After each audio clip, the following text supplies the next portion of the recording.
윤상현 의원의 지적처럼요, 최근 선관위는 부정선거를 주장하는 사람들을 처벌할 수 있는 이 법적 근거 마련에 나선 것으로 전해졌습니다. 부정선거 주장이 이번 계엄 선포의 배경으로 꼽히고 또 국가적 손실이 크다 이런 이유로 처벌의 필요성을 주장하고 있는 건데요. 하지만 이 원론적으로 보자면요, 부정선거 의혹을 제기하는 건 국민의 언론의 자유, 표현의 자유의 영역에 속하는 문제입니다. 그래서 여권과 학계에서는 선관위는 의혹이 제기되면 공정선거임을 확인시켜주면 되지 부정선거를 의심하는 국민의 입과 귀까지 막는 건 행정 독재적인 발상이다, 이렇게 비판하고 나섰습니다. 맞습니다. 이 부정선거 의혹 2020년 총선 이후 우리 사회에서 선거 때마다 끊이지 않았죠. 윤 대통령의 이번 계엄 선포 과정에서도 핵심적인 배경이 된 걸로 드러났습니다. 그러자 선관위가 현행 선거법상 후보자 낙선이 목적일 때만 처벌이 가능했던 선거방해죄, 부정선거 의혹을 제기하는 경우를 포함시키려고 하고 있는 건데요. 하지만 여권에서는 특정 인물이나 후보를 넘어서 이 선관위란 기관에 대한 의혹 제기까지 처벌하겠다는 거 과하다는 지적이 나옵니다. 전문가들 사이에서도 선거 과정에 대한 의문 제기와 비판은 민주주의 사회에서 필수적인 요소라는 점에서 선관위가 법 개정을 추진하기 전에 스스로 신뢰 회복을 위한 실질적 개선에 나서는 게 먼저란 지적이 나오고 있습니다. 관련해 대국민 담화를 통해 선관위 시스템을 지적했던 윤석열 대통령의 목소리와 이에 대한 선관위의 반박도 들어보시겠습니다. 민주주의의 핵심인 선거를 관리하는 전산 시스템이 이렇게 엉터리인데 어떻게 국민들이 선거 결과를 신뢰할 수 있겠습니까?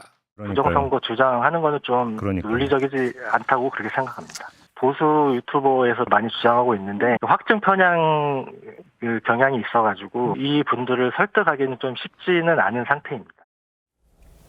일각에서는요, 이렇게 부정선거 의혹이 끊이지 않고 있는 거 물론 여러 가지 이유가 있겠지만요, 그간 선관위가 여러 차례 이 중립성 논란을 자초해온 거, 이것과 무관하지 않다는 지적도 나오고 있습니다. 네, 말씀하신 대로 그간 선관위가 중립성, 공정성 시비에 휘말린 거 한두 번이 아니죠. 많이들 기억하시겠지만 지난 2021년 이 재보궐선거 때는 TBS가 샵 일합시다라는 캠페인을 벌였는데 이게 기호 1번 민주당을 떠올리게 한다는 문제 제기에도 선관위는 이걸 문제 삼지 않았고요. 반면 내로남불, 위선, 무능이란 문구는 특정 정당, 그러니까 민주당을 떠올리게 한다면서 사용을 불허했습니다. 또 2020년 4월 총선에서는 미래통합당, 그러니까 현재 국민의힘을 겨냥한 민주당의 100년 친일 청산 투표로 심판하자라는 문구를 허용했던 반면 미래통합당 측이 쓰려던 민생 파탄 투표로 막아주세요라는 문구는 당시 문재인 정권을 연상케 한다는 이유로 허용하지 않았습니다. 이 밖에도 2022년 대선 속구리 투표와 또 지난해 고위직 자녀 특혜 채용 등 선관위를 둘러싼 논란 끊이지 않아 왔는데요. 관련해 국민의힘 서지영 원내대변인의 목소리 들어보겠습니다.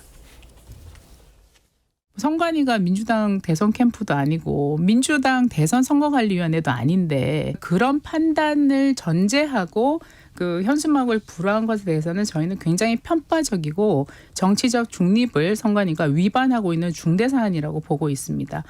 선관위가 여러 가지 그간 그 선거 관리에 있어서도 뭐 좀 부족한 점이 있어서 여러 가지 비난도 많이 받아왔지 않습니까? 엄중한 시기이기 때문에 헌법기관인 선거관리위원회가 정치적 중립을 철저히 지키는 것이 굉장히 중요한 시기다라고 말씀을 드리고 싶습니다.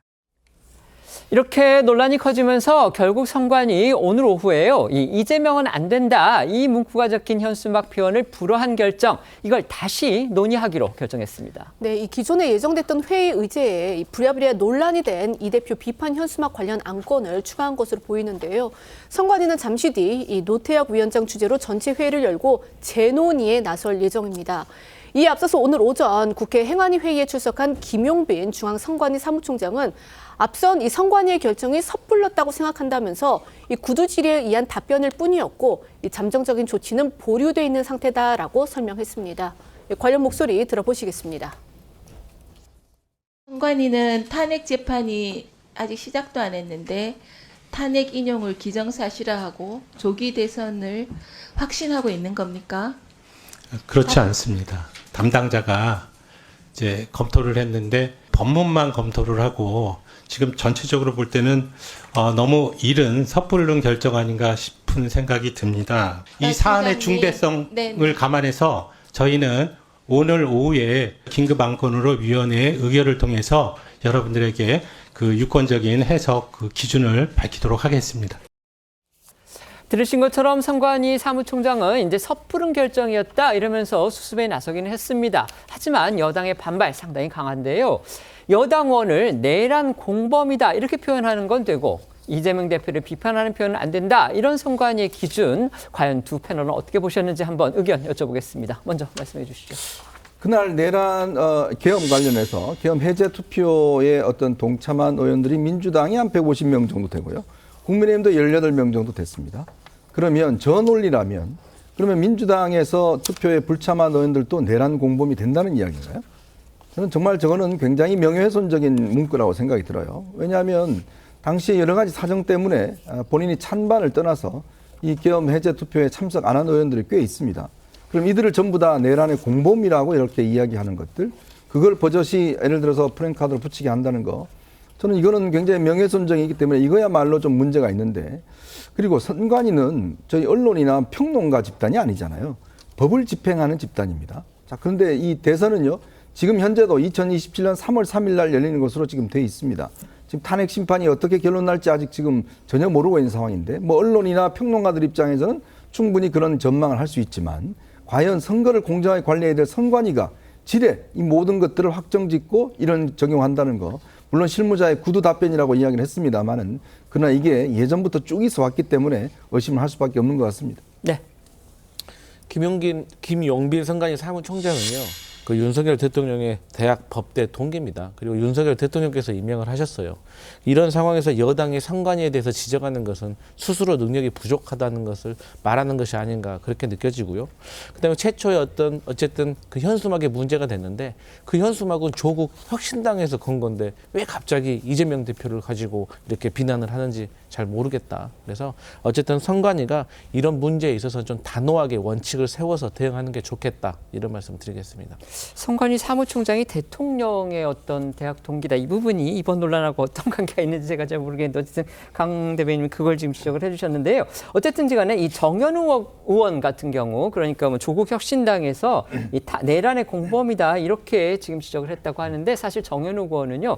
비상계엄 해제를 요구하는 그 표결에 또 참여를 했습니다. 그렇기 때문에 이 부분과 관련해서는 정현우 의원도 할 말이 있을 듯이 그렇게 보이기도 합니다.